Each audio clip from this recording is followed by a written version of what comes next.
We spent all of our money on the land.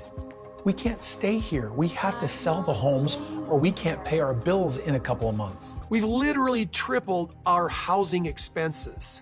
The tea has been stale on my channel lately. I'm sorry, you guys. I've had a head cold the last couple days. In my last video, I speculated on if Cody, Mary Janelle, and Robin might be getting ready to sell Coyote Pass. And in a moment of instant gratification, the universe rewarded me with the answer.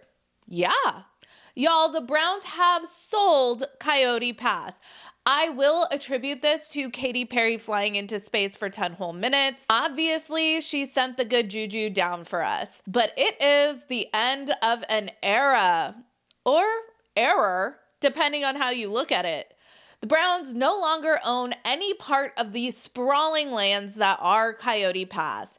How much did each person walk away with? How does this stack up against what Christine made from the sale of her Flagstaff home? What the heck are we going to talk about on the show in 2 years when this finally airs? We certainly have a lot to talk about. Let's get into today's video.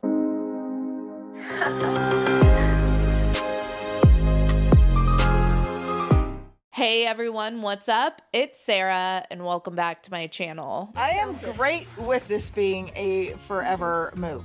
Thanks, Mary. We need the reinforcement. Everybody knows we've been packing up to make a move. So we closed on our property in Flagstaff. We own that property that we went and looked at. All 4 lots, the one with the trees, the one with the pond, the one next to the pond. Okay? All right, is everybody excited? Yeah. In 2018, Cody and Robin railroaded the original 3 wives and their kids still living at home by forcing the family to move to Flagstaff. But not only that, they forced the family to spend most of its money on the purchase of raw land, these 4 lots on Coyote Pass. Cody and Robin committed $820,000 of the family's money, whether it was in down payments or via mortgages, to the purchase of these 4 lots. Now, I know that Cody claims that he paid for one of the lots all by himself, but I pretty much reject that claim wholesale because we also saw him claim that he and Robin gave Christine the down payment for her Flagstaff home, and we know that that came out of the family bank account. Plus, Cody and Robin have been using communal family bank account money to fund their personal lifestyles for years. So even if Cody technically paid for one of the lots out of his personal bank account, the money that filled that account was money that he got from the OG3. So let's just keep it all the way for real. So some of the property they purchased outright, and then there was this really weird mortgage condition placed on the remaining property that they financed. I guess they had this really strict time frame in which they had to pay off the remainder of what was owed, or they risked losing everything. We have been watching this play out during season 19. I mean, before the mid-season finale, the Browns had just paid off the property, even though in real life, that payoff happened in June of 2023. So that's how far the show is behind, almost 2 years. Let's go over yet again how the lots were originally assigned. And again, thank you so much to Starcasm for all of these infographics. It is my belief that all 5 adults, Christine included, paid in equally on this initial purchase of Coyote Pass.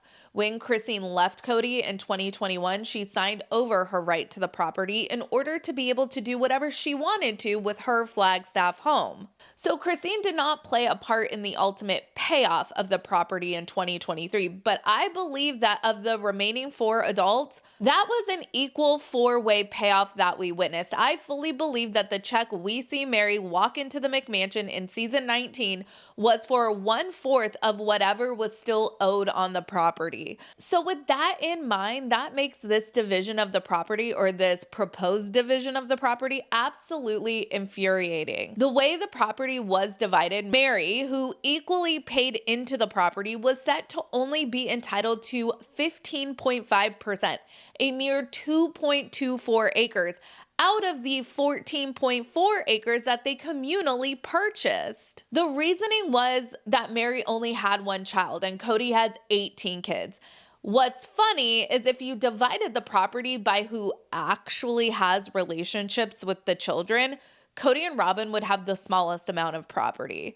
Mary has a relationship with more of Cody's kids than he does. That's just a fact. When I heard that they sold Coyote Pass, I immediately thought about how does what Mary and Janelle end up walking away with stack up with what Christine made when she sold her Flagstaff home. There's this really awesome Sarcasm article that I'll link in the description, but they have the tea on everything that went down with Christine's home. There was a very interesting development with Christine's house I assumed would be addressed on the show that appears to have been completely ignored. From our article published in April of 2021, in August of 2020, a title company drew up a warranty deed transferring full ownership of the house to Christine. Cody removed his name from the deed on Christine's house a year before the scenes we are seeing on Sister Wives season 17, and it was never even brought up on the show. I should also point out that Cody's name was removed almost 2 years before Christine took her name off the Coyote Pass property. At the same time that Christine booted Cody from the deed,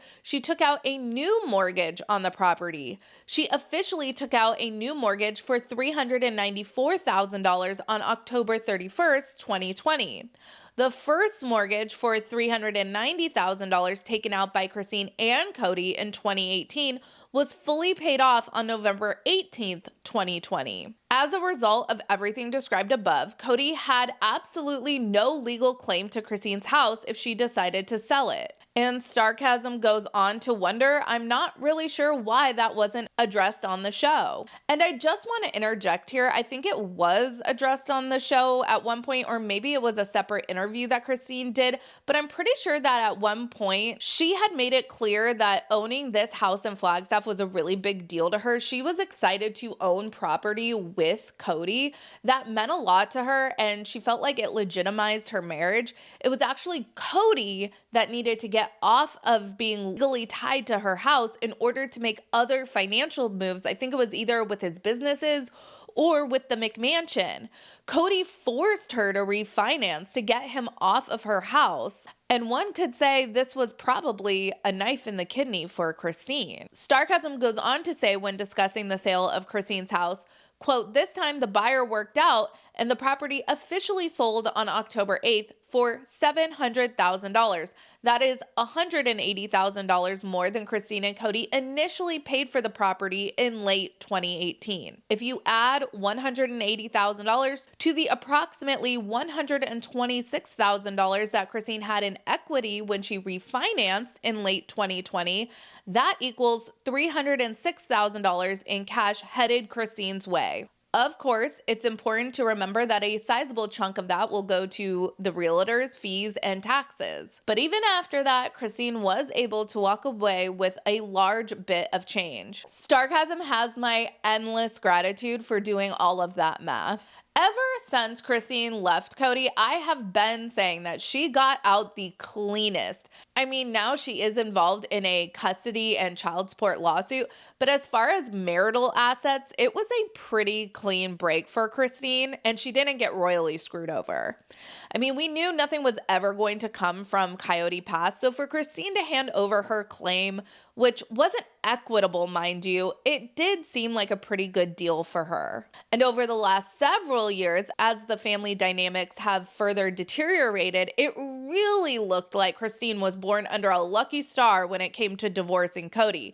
I mean, we see Mary and Janelle are gearing up to go to battle. So let's see how Christine's $306,000 less taxes and fees, of course, stacks up against what Janelle and Mary are going to be walking away with. As I reported a week or so ago, the lots on Coyote Pass were legally reassigned and more or less it was pretty equally divided. So let's take a look at what these lots sold for. The two biggest lots, which had all 4 adults on them, sold for $490,000 and $400,000 respectively. The two smaller lots, which were exactly the same size, one in Janelle and Mary's name, the other in Robin and Cody's, sold for $305,000 each. That means that the 4 lots in total sold for $1.5 million. If you divide that number by 4, that is $375,000.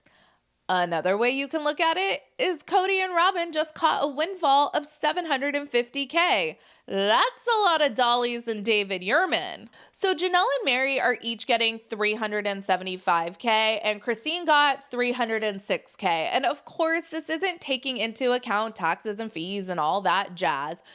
But honestly, while it's not equal, this could be a lot worse in my opinion. If I'm Christine, I'm still happy with the way I went about this because I didn't have to endure Cody's real estate fuckery and shenanigans for the last several years. That extra $70K for pain and suffering is totally earned by Janelle and Mary. What do you guys think of Coyote Pass finally being sold? Let me know your thoughts down in the comments. As always, make sure you like this video and subscribe to my channel. Check out my second channel, Sarah Spills, and my podcast, Mostly Harmless. Links for both of those will be in the description of this video. Follow me on Instagram, Threads, X, and TikTok at Reality Squad, and I will catch you guys in the next video. Take care. Have a good one. Much love.